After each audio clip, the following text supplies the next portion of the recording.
नमस्कार, स्वागत छ फोकस न्यूजमा। म धीरज बस्नेत। दर्शकबिन, विस्फोटक ढंगले कोरोनाका संक्रमितहरू बढेपछि लकडाउन खोल्ने तयारी गरेको सरकारले एकाएक थप 10 दिनलाई लम्ब्याएको छ। यो सँगै अब जेठ 5 गतेसम्म आम नागरिकहरू घरभित्रै थुनिनु पर्नेछ। यद्यपि लकडाउन थपिए पनि सरकार अब यसलाई खुकुलो बनाउँदै जाने रणनीतिमा देखिएको छ। मानिसको आवत जावतलाई सहज बनाउने तयारीमा जुटेको छ।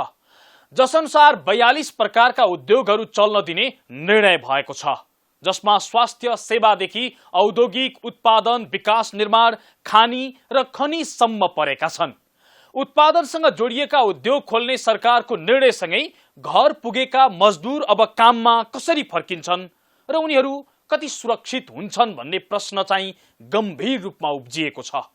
आजको फोकस न्यूज थपिएको लकडाउन खुकुलो बनाउँदै उद्योग धन्दा चलाउने सरकारको निर्णय कसरी कार्यान्वयन हुन्छ र सांसदको कोरोना परीक्षण गर्ने सरकारले काममा फर्किन लागेका मजदुरको चाहिँ कोरोना जाँच्छ कि जाँच्दैन भन्ने प्रश्नको जवाब खोज्न केन्द्रित हुनेछ।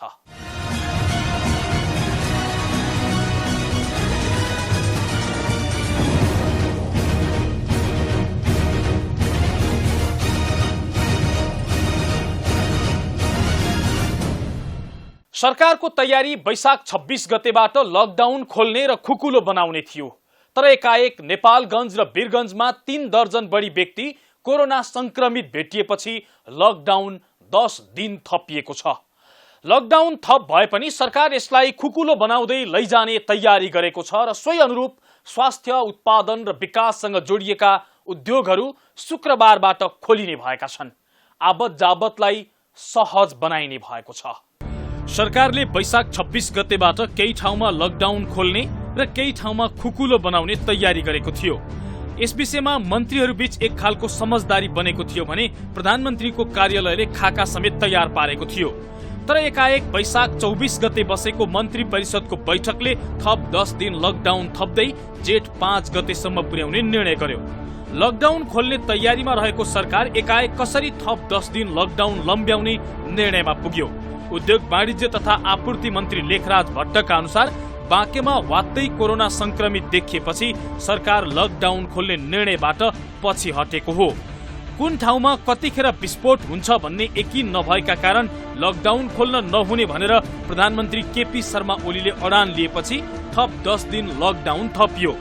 उप प्रधान तथा रक्षा मन्त्री ईश्वर पोखरेल, गृह मन्त्री रामबहादुर थापा, उद्योग मन्त्री भट्ट सहितका केही मन्त्रीले भने लकडाउन खुकुलो बनाउनु पर्नेमा जोड दिएका थिए। तर प्रधानमन्त्रीले संक्रमित थपिँदै गएको भन्दै लकडाउन थप्नु पर्ने बताएपछि जेठ 5 गतेसम्मका लागि लकडाउन लम्बिएको उद्योग मन्त्री भट्टले जानकारी दिए। हामीले छलफल गरेको कुरो त के हो भने अलि यो चाहिँ आर्थिक गतिविधि व्यवसायीहरूलाई अलि तपाईँको यो खुकुलो बनाएर जानुपर्छ। तर यो सुरक्षाका नर्म्सहरू एकदम पालना गर्नुपर्ने हुन्छ भन्ने कुरो हामीले गरे हो। अघिल्लो दिन सुझावमा पछिल्लो जुन देखा पर्यो जस्तो बाँके अनि त्यसपछि पर्सा, यसले चाहिँ अझ हामीलाई अलिकति कडाई गर्नुपर्छ भन्ने कुरो आइसकेपछि प्रधानमन्त्रीज्यूको त्यो चाहिँ निर्देशन आउने कुरो स्वाभाविकै हो। कतिखेर कहाँ त्यो विस्फोटन हुन्छ त्यो खालको भनेपछि अझै सतर्कता अपनाउन यसलाई चाहिँ अपनाएको हो। यो लकडाउनलाई अझ अलिक कडा गर्नुपर्छ, अझ विशेष गरी उपत्यकामा, किनभने उपत्यकाको जनघनत्व जे छ यहाँ त्यो खालको संक्रमण भयो भने धान्नै नसकिने स्थिति हुन्छ भनेर गरेको कुरो नै हो। नेपालगञ्जमा 23 र वीरगञ्जमा 17 जनामा एकैपटक कोरोनाको संक्रमण देखिएपछि सरकारले 10 दिन लकडाउन थपे पनि यसलाई खुकुलो बनाउँदै लैजाने रणनीति लिएको छ। जसअनुसार सरकारले 44 प्रकारका उद्योगहरू सञ्चालन गर्न दिने निर्णय गरेको छ। यसले के देखाउँछ भने सरकार अब लकडाउन खुकुलो भयो भनेर नभन्ने तर भित्रभित्रै खुकुलो बनाउँदै लैजाने तयारीमा छ। अब लकडाउनमा पनि चल्ने भए यी 42 प्रकारका उद्योग। नम्बर 1, औषधि, सर्जिकल उत्पादन, स्वास्थ्य उपकरण तथा सामग्री उत्पादन गर्ने उद्योगहरू। नम्बर 2, खाद्यान्न उत्पादन तथा प्रशोधन गर्ने उद्योगहरू। नम्बर 3, खानेपानी उत्पादन गर्ने उद्योगहरू। नम्बर 4 दूध तथा दुग्धजन्य पदार्थ उत्पादन गर्ने उद्योगहरू। नम्बर 5 पशुपक्षी तथा माछाको दाना र आहारा उत्पादन गर्ने उद्योगहरू। नम्बर 6 एलपीजी ग्यास उद्योगहरू। नम्बर 7 खाने तेल तथा घिउ उद्योगहरू। नम्बर 8 चिनी उद्योग। नम्बर 9 चिया प्रशोधन उद्योग। नम्बर 10 कफी उद्योग। नम्बर 11 अलैची र अदुवा प्रशोधन उद्योग। नम्बर 12 प्याकेजिङ सामग्री उत्पादन गर्ने उद्योग। नम्बर 13 पाउरोटी बिस्कुट र कन्फेक्सनरी उद्योग। नम्बर 14 नुडल्स तथा तयारी चाउचाउ उद्योग। नम्बर 15 मसला उद्योग। नम्बर 16 इटा उद्योग। नम्बर 17 कुखुरा पालन, बाख्रा पालन, बंगुर पालन, गाई बस्तु पालन उद्योग। नम्बर 18 धान चामल र चिउरा उद्योग। नम्बर 19 दाल उद्योग। नम्बर 20 पशु औषधि र कीटनाशक औषधि सम्बन्धी उद्योग। नम्बर 21 खानी तथा खनिजजन्य उद्योग। नम्बर 22 बालुवा प्रशोधन तथा क्रसर उद्योग। नम्बर 23 सिमेन्ट उद्योग। नम्बर 24 आइरन तथा स्टिल उद्योग। नम्बर 25 पेन्टिङ्स रङ रोगन उद्योग। नम्बर 26 जीआई र प्लास्टिक पाइप र फिटिङ्स उद्योगहरू। नम्बर 27 बिजुलीका केबल तथा विद्युत सामग्रीहरू उत्पादन गर्ने उद्योग। नम्बर 28 विद्युत उत्पादन, विद्युत सामग्री, ट्रान्सफर्मर तथा प्रसारणसँग सम्बन्धित उद्योगहरू। नम्बर 29 जुस तथा हल्का पेय पदार्थ उद्योग। नम्बर 30 प्लाइवुड र भेनिर उद्योग। नम्बर 31 जस्ता पाता उद्योग। नम्बर 32 हेभी मेसिनरी औजार मर्मत सम्भार। नम्बर 33 खानीजन्य उद्योग र खानीहरू। नम्बर 34 समिल र काष्ठ उद्योग। नम्बर 35 आल्मुनियम उद्योग। नम्बर 36 ग्रिल उद्योग। नम्बर 37 मेसिन पार्ट पूर्जा वर्कशप उद्योग। नम्बर 38 मोटर ग्यारेज वर्कशप उद्योग। नम्बर 39 छापाखाना तथा प्रेस सम्बन्धी उद्योग। नम्बर 40 फोहोर मैला संकलन तथा प्रशोधन उद्योग। नम्बर 41 ढुवानी तथा कार्गो सेवा उद्योग। नम्बर 42 सबै खाले वस्तु उत्पादन गर्ने लघु तथा घरेलु उद्योग। यी 42 प्रकारका उद्योगसँगै औद्योगिक क्षेत्रभित्र रहेका सबै खाले उद्योग र विशेष आर्थिक क्षेत्रमा सञ्चालित सबै खाले उद्योग चल्न दिने निर्णय सरकारले गरेको छ। यसले के देखाउँछ भने सरकारले बाहिर देखिने गरी लकडाउन थप गरे पनि भित्रभित्रै यसलाई खुकुलो बनाउने गरी रणनीति तयार बनाइराखेको छ। हो, सरकारले 42 प्रकारका यी उद्योग सञ्चालन गर्न दिने निर्णय गरेसँगै लकडाउन खुकुलो हुँदै जाने प्रश्न छ। तर प्रश्न चाहिँ कहाँ गम्भीर छ भने उद्योग चलाउने भनेर निर्णय गरेको सरकारले त्यहाँ काम गर्ने मजदुरहरूलाई उद्योगसम्म जान आउनका लागि कसरी व्यवस्था मिलाउँछ? मजदुर सुरक्षित हुने वातावरण कसरी तयार गरिन्छ? यो निर्णयको कार्यान्वयन गर्न सरकारले के योजना बनाएको छ? सांसदहरूको कोरोना परीक्षण गर्ने सरकारले काममा फर्किन लागेका मजदुरहरूको कोरोना जाँच्छ कि जाँच्दैन? यो प्रश्न हामीले उद्योग मन्त्री लेखराज भट्टलाई सोधेका छौं। हामीले सम्बन्धित उद्योगी व्यवसायीहरूले नै त्यो व्यवस्थापन गर्ने हो होइन, उद्योग मन्त्रालयले होइन। त्यो नर्म्सहरू हामीले बनाएको छ, क्याबिनेटले नै तोकिदिएको छ।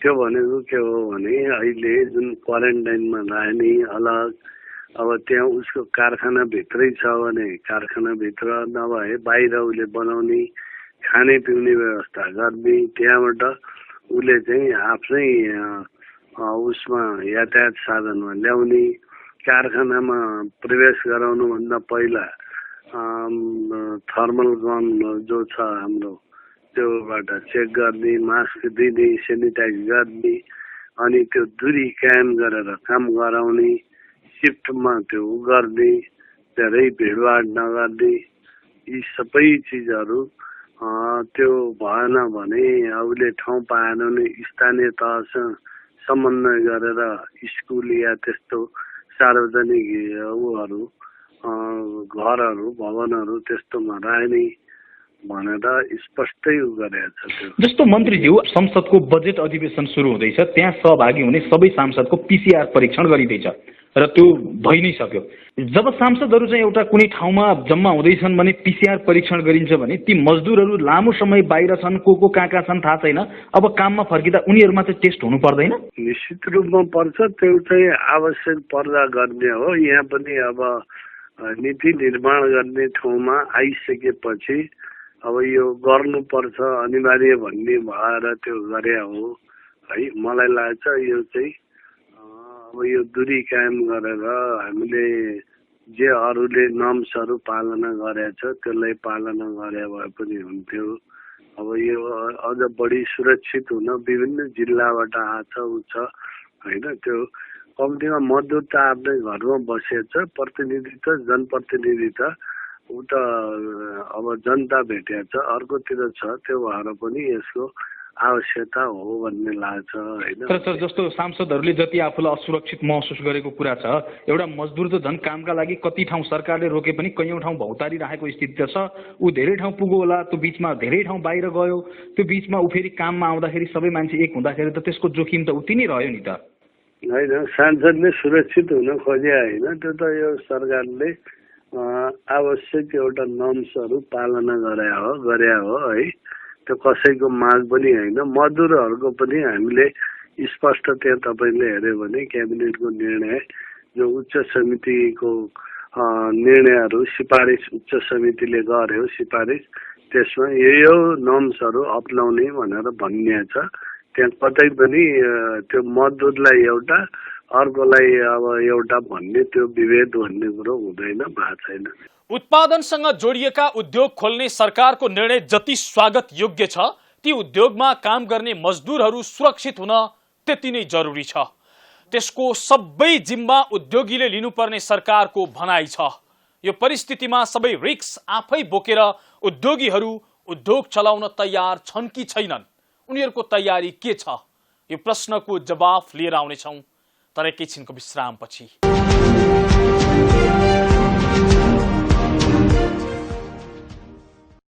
दर्शकबिन, तपाईं फोकस न्यूज हेर्दै हुनुहुन्छ। आज हामी कार्यक्रममा लकडाउन खुकुलो बनाउँदै उद्योग धन्दा चलाउने सरकारको निर्णय कसरी कार्यान्वयन हुन्छ, उद्योगीहरूको तयारी के छ भन्ने विषयमा चर्चा गरिराखेका छौं। सरकारले उद्योग चलाउने निर्णय गरेसँगै उद्योगीहरूको तयारी कस्तो छ, के सरकारले भने अनुसार सबै मजदुरलाई सुरक्षित बनाएर उद्योग चलाउन सकिने स्थिति छ, यो प्रश्नको उत्तर खोज्न हामी पाटन औद्योगिक क्षेत्र पुगेका छौं। दर्शकहरू, हामी यति बेला पाटन औद्योगिक क्षेत्र परिसरमा छौं र सरकारले यो जसरी लकडाउन लम्ब्याइरहेको छ त्यसै गरी केही खुकुलो बनाउने पनि निर्णय गरेको छ। हिजो मात्र बसेको मन्त्री परिषदको बैठकले विभिन्न 42 प्रकारका उद्योगहरूलाई सञ्चालनमा ल्याउन दिने भन्ने निर्णय गरिसकेपछि विभिन्न औद्योगिक क्षेत्रहरूमा अब मजदुरहरू कसरी काममा फर्किन्छन्, त्यहाँ सरकारले राखेका विभिन्न शर्तहरूलाई पालना गरिएको छ कि छैन अथवा अन्य तयारी के छ भन्ने विषयमा बुझ्नको लागि हामी यहाँ आएका छौँ। हामी यहाँ विभिन्न जो उद्योगहरू सञ्चालित छन् ती उद्योगका उद्योगीहरूसँग, त्यहाँ काम गर्ने कामदारहरूसँग र यहाँको पाटन औद्योगिक क्षेत्रको व्यवस्थापन पक्षसँग कुरा गर्नेछौँ। सरकारले विभिन्न प्रकारका औद्योगिक क्षेत्रलाई स्वास्थ्य सुरक्षा अपनाएर सञ्चालन गर्ने निर्णय गरे पनि उद्योगीहरूले कसरी उद्योग सञ्चालन गर्ने भन्ने विषयमा तयारी गरेको देखिँदैन। यद्यपि अत्यावश्यक वस्तु तथा सेवाका उद्योगहरू भने पहिलेदेखि नै सञ्चालित छन्। उनीहरूले कसरी सञ्चालन गरेका छन् भन्ने विषयमा हामी डेरी उद्योग सञ्चालक र अक्सिजन उत्पादकसँग कुरा गर्दैछौँ। सरकारले पनि विभिन्न शर्तहरू राखेको छ। यसरी उद्योगहरू चलाउँदाखेरि चाहिँ सेनिटाइज गर्नुपर्ने, नियमित रूपमा कर्मचारीहरूलाई सेनिटाइज गर्नुपर्ने, त्यसबाहेक त्यही नै राखेर जहाँ काम गर्ने स्थान हो अथवा उद्योग हो त्यही नै राखेर काम गराउने अनि नियमित रूपमा सेनिटाइजरहरू युज गर्ने लगायतका कुराहरू विभिन्न शर्तहरू राख्दै आएको छ। त्यसलाई हजुरहरूले कसरी लिनुभएको छ? त्यो प्रकारको यहाँ सुविधा छ कि छैन? छ, अवश्य छ। हामी पनि तपाईँको चाहिँ यो त्यसको लागि कोरोना रोकथामको लागि चाहिँ आफ्नो सहजता अब अपनाएरै काम गरेका छौँ। सामाजिक दूरी पनि कायम गरेका छौँ। सेनिटाइजर पनि हामी तपाईँको चाहिँ युज गरिरहेका छौँ। पन्जाहरू चाहिँ हामी लगाइरहेका छौँ। अब मास्कहरू तपाईँको चाहिँ हेडनेटहरू एउटा कुरो त हाम्रो चाहिँ डेरीको लागि हामी सधैँ युज गर्छौँ। आज यो तपाईँको कोरोनाको लागि मात्रै भनेर होइन, हाम्रो एप्रोन भयो, हेडनेट भयो, तपाईँको सेनिटाइजर भयो, हाम्रो अलरेडी नै तपाईँको रेडी भइरहेको हुन्छ। अब त्यसको विकल्प अहिले चाहिँ तपाईँको गेटमा तपाईँको त्यो धारामा साबुन पानीले तपाईँको हात धुइन्छ लिक्विड स्विपले, अनि सेनिटाइजर तपाईँको युज गरेर हाम्रो चाहिँ एकदम कन्टिन्युस रूपमा सावधानी अपनाएका छौँ। र मास्क पनि हामीले कन्टिन्यू चाहिँ मार्केटिङ टिमलाई दिइरहेका छौँ र प्रोडक्सनमा त हामीले कन्टिन्यू भइरहने कुरै रहिरहेको। जस्तै अब यो विश्व नै त्रसित भइरहेको अवस्थामा कर्मचारीहरूले अथवा कामदारहरूले यहाँ काम गर्ने जो हुनुहुन्छ उहाँहरूलाई केही मनोबल गिर्ने होला होइन, डर उहाँहरूलाई पनि त्रास लागिरहेको होला, यसलाई उहाँहरूको मनोबल उच्च गराउनुको लागि, सजगता अपनाउनुको लागि, संयमता अपनाउनुको लागि हजुरहरूले गरेको पहल के हो नि? अब त्यसको लागि त तपाईँको कस्तो हुन्छ भन्दाखेरि उहाँहरूलाई एउटा आत्मविश्वास डह्रो हुनको लागि चाहिँ हामी कुनै कर्मचारीलाई लिन पनि गएका छौँ र हामी पनि चाहिँ तपाईँ हामी सँगसँगै हुन्छौँ भन्ने सवाल छ। कुनै कर्मचारी आउने सम्भावना छैन भने हामीले कसैलाई पनि कर गरेर तपाईँ आउनुपर्छ पनि भनेका छैनौँ। त्यस्तो छ कि छैन नि? कोही कर्मचारीहरू त्रसित भएर त्रास कारणले गर्दाखेरि? त्रासको कारणले नआउनु भएको छैन, आवत जावतको समस्याले गर्दा हाम्रो तपाईँको कर्मचारीहरू अहिलेको कन्डिसनमा तपाईँको चाहिँ 60% कर्मचारी आउनुभएको छ, 40% चाहिँ तपाईँको घरमै बस्नु भएको छ, जहाँ कि टाढा टाढाका कर्मचारीहरू यहाँ आउने सम्भावना न्यून भएको कारणले गर्दाखेरि हामीले ल्याउन सक्ने चाहिँ हामी नै ल्याएर पिकअप पनि गरेका छौँ। अति आवश्यक तपाईँको रोक्नै नमिल्ने अवस्थाको हो, नत्र हामीले चाहिँ घर बस्ने कर्मचारीलाई जहाँ कि आवत जावतको समस्याले आउने कर्मचारीलाई चाहिँ हामीले त्यस्तो गरेका छैनौँ। यो त अक्सिजनको भयो, अरू बेला पनि चलिरहेको थियो। यहाँ चाहिँ यहाँ काम गर्ने मजदुरहरू अथवा यहाँका काम गर्ने कर्मचारीहरूको लागि चाहिँ स्वास्थ्य सुरक्षा कसरी अपनाइएको छ नि? त्यो त हामीले मास्क, सेनिटाइजर, ग्लोभ्सहरू सबै हामीले दिएका छौँ। अनि प्रत्येक कर्मचारीहरूलाई डिस्टेन्सको हामीले त्यो दूरी कायम गरेर काम गर्नु भनेका छौँ। अब अक्सिजन जस्तो कुरा हामीले काम नगरिदा भएन, अब हस्पिटलहरूमा पनि पठाउनै पर्यो होइन। त्यो भएको कारणले गर्दा अनि हाम्रो यो फ्याक्ट्रीबाट चाहिँ सुरक्षा निकायहरूलाई विशेष ख्याल गरेका छौँ। जस्तै काम गर्ने मजदुरहरूलाई चाहिँ जहाँ काम गर्ने कम्पनी हो अथवा जहाँ काम गर्ने उद्योग हो त्यही नै बस्नुपर्छ भनेर सरकारले भनिरहेको अवस्था छ। यहाँ छ कि छैन नि त्यस्तो? अनि माथि सबैजना माथि बस्नुहुन्छ। कतिजना हुनुहुन्छ यहाँ कर्मचारी यहाँ बस्ने? हाम्रो लगभग हुनुहुन्छ 20-25 जना हुनुहुन्छ। उद्योगीहरूले जे दाबी गरे पनि त्यहाँ काम गर्ने कामदारले कसरी काम गरिरहेका छन् त? काम कर हम लोग सोशल डिस्टेंस रख के काम करते हैं। साबुन से 1-1 घंटे पर हाथ धोते हैं, सैनिटाइजर भी ऑफिस में रहता है, उस पर भी 1-1 घंटे पर हाथ साफ करते रहते हैं और डिस्टेंस बना के हम लोग काम करते हैं। और प्लांट ज़्यादा नहीं चलता है, जो इमरजेंसी सप्लाई है हॉस्पिटल को वही खाली देते हैं, बाद में बंद कर देते हैं। हमारे रूम है तो वहाँ एक रूम में हम लोग 2 आदमी रहते हैं। सामान्य रूपमा हेर्दा व्यवस्थित तरिकाले यी अत्यावश्यक उद्योगहरू सञ्चालित छन्। लकडाउनभरि बन्द भएका उद्योगहरू कसरी सञ्चालन गर्ने, मजदुरहरू कसरी परिचालन गर्ने भन्ने विषयमा उद्योगीहरू भने खासै तयारी अवस्थामा देखिँदैनन्। यो अवस्थामा पाटन औद्योगिक क्षेत्र प्रशासनले कसरी व्यवस्थापन गर्दैछ भन्ने विषयमा हामी कुरा गर्दैछौँ। अहिले यो नेपाल सरकारले अब चाहिँ औद्योगिक क्षेत्र खुल्न दिने भनिसकेपछि यो पाटन औद्योगिक क्षेत्रले चाहिँ कसरी सञ्चालन गर्ने तयारी गरिरहेको छ नि? अब यसमा चाहिँ मैले तपाईँहरूलाई भनिसकेँ।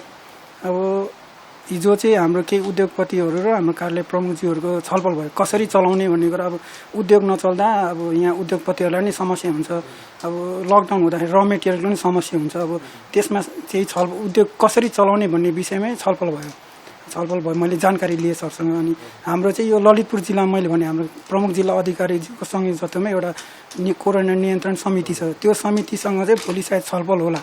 उद्योगहरूलाई चाहिँ पाटन उद्योग क्षेत्रभित्रको उद्योगहरूलाई कसरी सञ्चालन गर्ने, कसरी व्यवस्था शर्तहरू पालना गराउने भन्ने केही निर्णय भएपछि त्यो अन्तर्गत हामी चाहिँ तयारी गर्छौँ, सञ्चालन गर्ने व्यवस्था गर्छौँ। हजुर, अब हामी चाहिँ प्रमुख जिल्ला अधिकारीजीको जुन समिति छ, समितिले अब कसरी चलाउने, अब किन सुरक्षामा ध्यान दिनु पर्यो। औद्योगिक क्षेत्रमा त जस्तै अब यहाँबाट खाद्य वस्तुहरू भने डेरीहरू, तपाईँको अब अक्सिजन प्लान्टहरूमा हस्पिटल युज हुने अक्सिजन ग्यासहरू उत्पादन उद्योग छ। तिनीहरू चाहिँ तपाईँको चाहिँ एकजना फैलिन्थ्यो त तपाईँको ट्रान्समिसन हुन्छ, यहाँबाट बाहिरमा सामान सप्लाई गर्ने आउजाउ भइरहेको हुन्छ। त्यस्तो अवस्थामा चाहिँ कसरी एउटा राम्रो निर्णय होला, त्यो निर्णय भएपछि तपाईँको त्यही अनुसार हामी तयारी गर्छौँ र त्यो सञ्चालन गर्ने व्यवस्था गर्छौँ। जस्तै स्वास्थ्य सुरक्षता अपनाउनुको लागि त्यो सतर्कता गर्नको लागि हजुरहरूले के गरिरहनु भएको छ? कस्तो कस्तो तयारी छ? सेनिटाइजरहरू हामीले जुन यो लकडाउन सुरु नहुँदादेखि नै अब त्यो महामारीको एउटा स्थिति आइसकेको थियो, तपाईँको नेपालमा छिरिसकेको थिएन। त्यो बेला चाहिँ हामीले उद्योगपतिज्यूहरू पनि आफै सचेत पनि हुनुहुन्थ्यो। हाम्रो एउटा यहाँ उद्योगपतिहरूको एउटा कल्याण तथा सुरक्षा समिति एउटा छ, एउटा संस्था छ, उहाँहरूको एउटा समिति जस्तै छ। त्यो अन्तर्गत उहाँहरू पनि एकदम सचेत हुनुहुन्छ। अब मजदुरहरू त्यहाँ कार्यरत हुन्छन्, कसरी चाहिँ सुरक्षित तरिकाले गर्ने भने हामी कार्यालय यो कल्याण तथा सुरक्षा समिति उद्योगीज्यूहरूको एउटा प्रतिनिधि त्यो छलफल हुन्छ। यसरी झट्ट हेर्दा लकडाउनको बेलामा सरकारले भने जस्तो उद्योगहरू खोल्न सजिलो देखिए पनि लकडाउनको कारणले मजदुरलाई काममा फर्काउनेदेखि बिक्री वितरणमा आउने समस्या समाधानको कुनै तयारी गरिएको छैन। उद्योग सञ्चालन गर्ने भनेर सरकारले राम्रै निर्णय गरे पनि तयारी भने त्यो अनुरूपको देखिँदैन। कुनै ठोस कार्ययोजना नै बनेको छैन।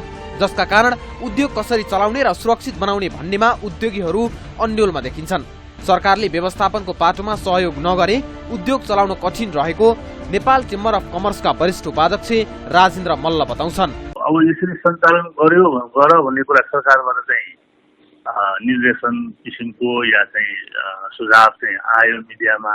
तर त्यो मजदुरहरूलाई आउन जान अथवा चाहिँ त्यो फ्याक्ट्रीवालाहरू त्यो फ्याक्ट्रीमा जान कसरी जाने, कसरी फर्किने र के किसिमको व्यवस्था हुन्छ त भन्ने कुरा चाहिँ स्पष्ट रूपमा भएको थिएन। अब जस्तै त्यहाँ आउन जानलाई चाहिँ विशेष किसिमको चाहिँ अहिले त लकडाउन छ, बाटोमा चाहिँ सुरक्षाको कारणले या सेफ्टीको कारणले चाहिँ धरपकड हुन सकिन्छ होइन। अनि त्यसको लागि चाहिँ आवश्यकीय तपाईँलाई यस्तो पास हुन्छ, यो हुन्छ, यसरी जाने भन्यो।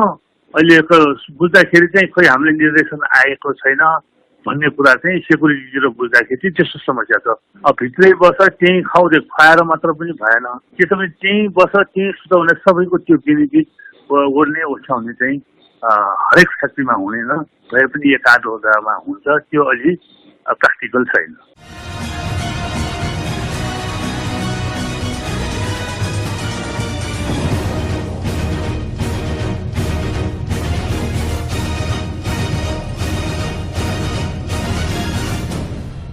हो, लामो लकडाउनका कारण शिथिल हुँदै गएको अर्थतन्त्र उकास्न पनि उद्योगहरू चल्नुपर्छ र यसका लागि सरकारले निर्णय मात्रै गर्ने होइन, वातावरण बनाउन पनि अग्रसरता देखाउनुपर्छ।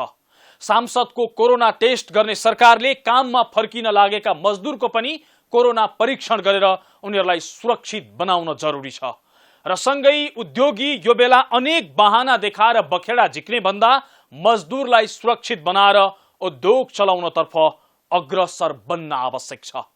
हौस् त, आजलाई फोकस न्यूज यति नै। फोकस न्यूज टिमका सहकर्मी डेभिड पाण्डेसँगै हामी सबै बिदा भयौं। नमस्ते।